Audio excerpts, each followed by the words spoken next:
Hi and welcome to the Studio Marco Primeau. Today we're gonna talk about what it takes to be a successful studio owner. So you wanna go from an home studio to a commercial studio and bring some customer in. Let's dive in.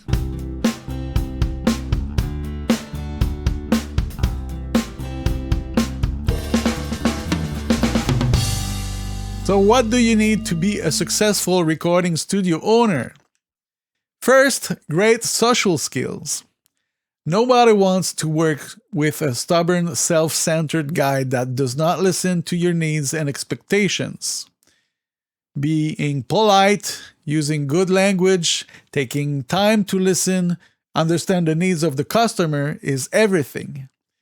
Giving a service implies that we are at the service of the artist or the band's project, not ours. We are not forced to agree to everything, and at some point we may suggest and guide for the better hand. But we are not making our own music. Instead, we are there to make the most of what the artist has to offer and even make it better than expected. Of course, you don't want your studio to become a zoo either. So boundaries and rules should be stated before the agreement to work together is done. We need to state the way the studio works, how the process of recording will be, for example, a live recording followed by retracking instrument one by one. In that case, in which orders the musician will be recording their parts. Then it should be agreed how and when the end result will be delivered and the mode of payment. I can tell you right now, you want to charge by the hours for everything you do. If you state a price per song, you can be assured that at some point you will be frustrated and will regret not having asked for more. Then we also need to state what is allowed or not, like smoking or alcohol, bringing friends or fans inside and outside the studio. And to finish, what is included: water, guitar strings, picks, drumsticks. Yes, musicians forget those. Everything that eliminates surprises should be discussed before the work starts.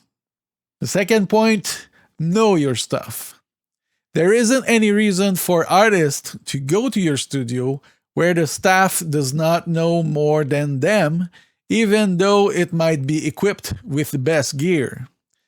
So we need to be ready to deliver what was agreed, and this in a timely manner.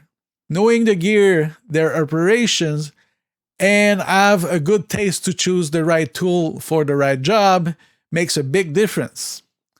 We should avoid spending too much time searching for buzzing noise or signal path not working properly, or try multiple preamps and microphones for nothing. Sometimes it is required, but not between each take.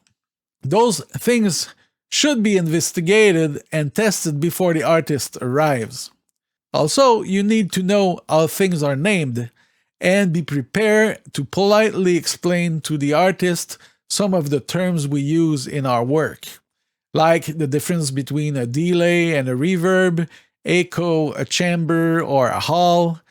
It will help the work and the understanding with the artist and make a big difference on the end result and their satisfaction. If we can work fast enough to avoid breaking the creative flow and make it easy, effective, and fun for the artist, we will already be one step closer to delivering a great product. The third point, grow a great network. We need to be known and be trusted by our peers and in the community we operate in.